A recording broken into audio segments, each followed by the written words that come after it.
Viemos para escrever uma nova história, e essa nova forma de estudá-la e escrevê-la é baseada na concepção de que são vários indivíduos que promovem as mudanças, e não apenas políticos.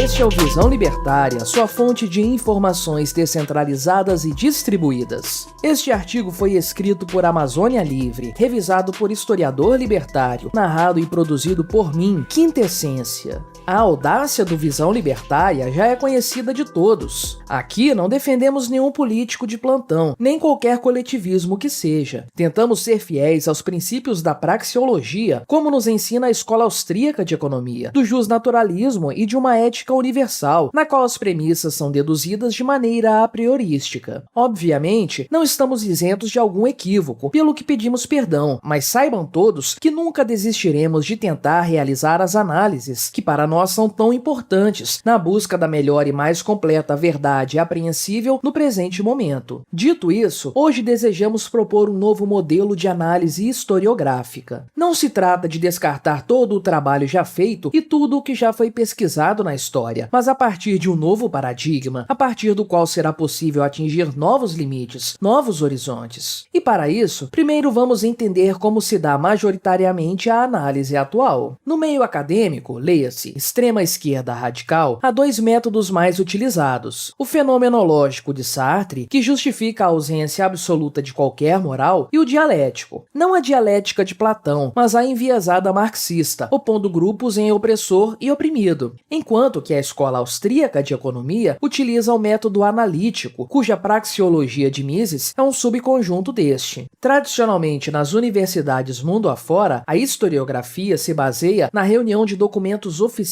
e relatos de testemunhas. Há áreas da história, como na arqueologia, em que se reúnem as mais variadas evidências para traçar um contexto histórico, desde a reconstituição de peças cerâmicas até a interpretação de estilos artísticos. Até aí tudo bem, não há nada de errado, mas a limitação é que documentos oficiais forçosamente estão ligados às ações do Estado. Então, ainda que sem querer, toda a narrativa historiográfica se prende aos grandes líderes do momento histórico analisado, muitas vezes ignorando vários aspectos da realidade social, incluindo as questões econômicas. É claro que os rumos das sociedades são fortemente influenciados por algumas poucas pessoas, seja por imposição, como no caso de Cuba e Venezuela, seja por influência ideológica, como no caso do Olavo de Carvalho aqui no Brasil. Mas esse método abarca tão somente uma visão distante da realidade do cidadão comum à sua época. Acaba soando como se milhões de pessoas dependessem apenas de alguns poucos iluminados, ou tão somente das vontades de um Deus rei. O problema desse tipo de narrativa histórica é que desconsidera as ações dos indivíduos que estão dispersos na sociedade, ou, ainda que fizessem parte de uma grande realização coletiva, desconsidera seus esforços e sua inventividade, que sabemos serem essenciais para o desenvolvimento de qualquer sociedade. Por exemplo, ao falar do grande desenvolvimento da navegação portuguesa pela escola de Sagres, só se fala do infante Dom Henrique. Mas, e os cientistas que lá trabalharam, que são também responsáveis pelas magníficas naus? Como era o ambiente de trabalho? Como reuniram uma imensa cadeia de suprimentos humanos e materiais? O método que propomos deseja compreender como as coisas realmente foram feitas e por quem foram feitas. Não se contenta somente em dizer de maneira superficial que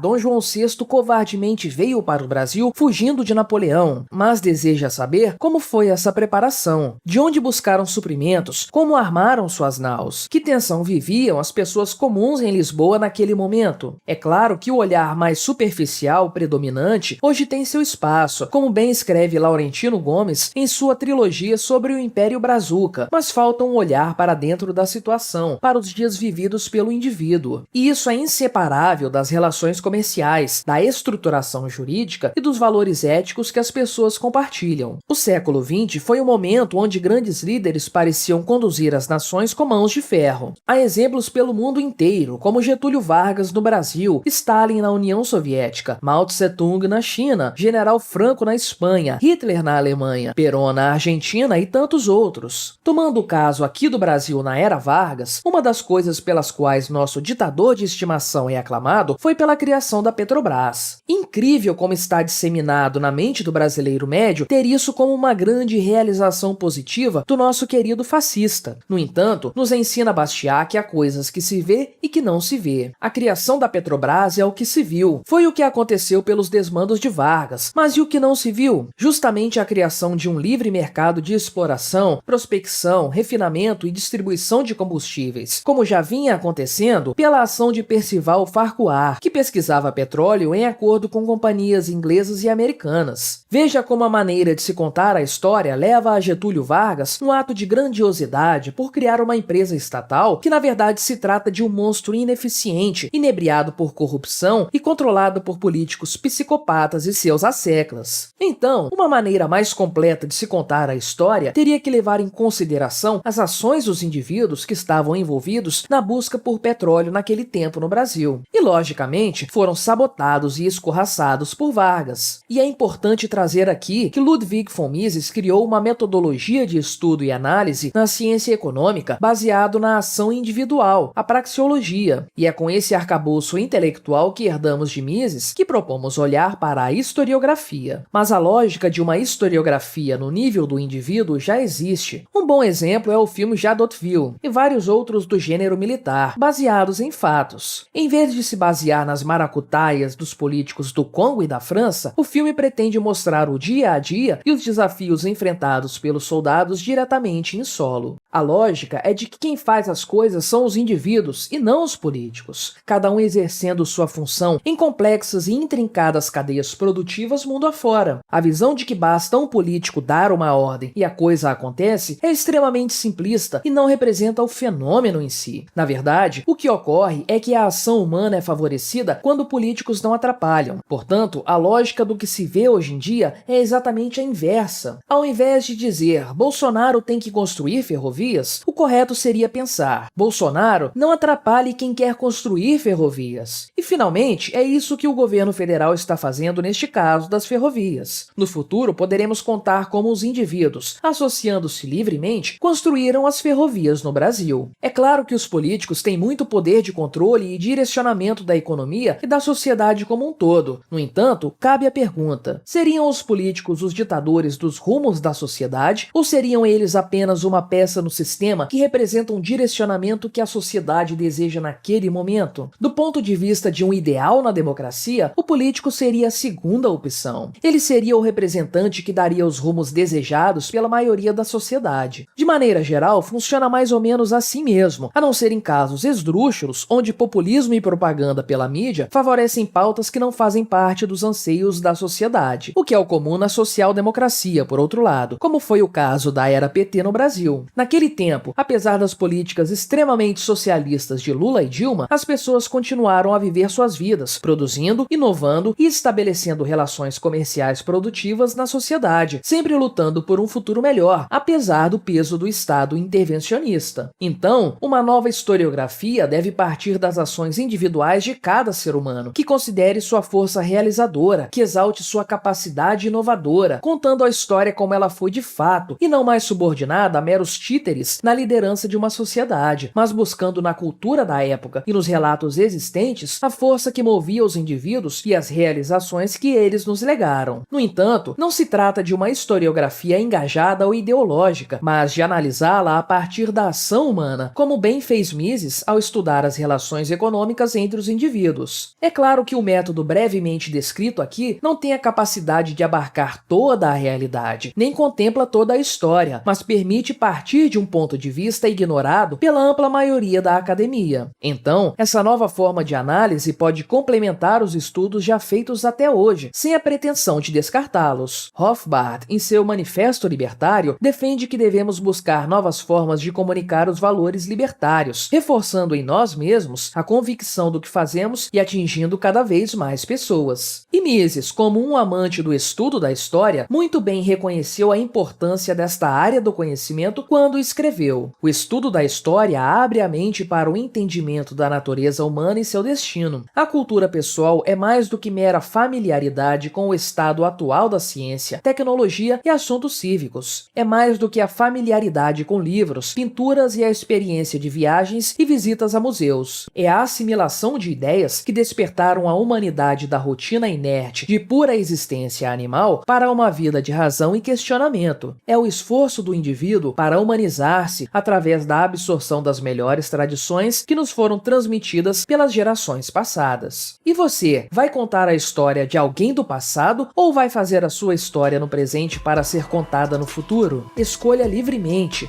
Ambos são importantes. Obrigado por sua audiência. Se você gostou deste vídeo, deixe o seu like e o compartilhe com aquele seu amigo esquerdista que ainda acredita no Estado. Se quiser ser notificado dos próximos vídeos, clique em se inscrever e depois no ícone da campainha. Até a próxima!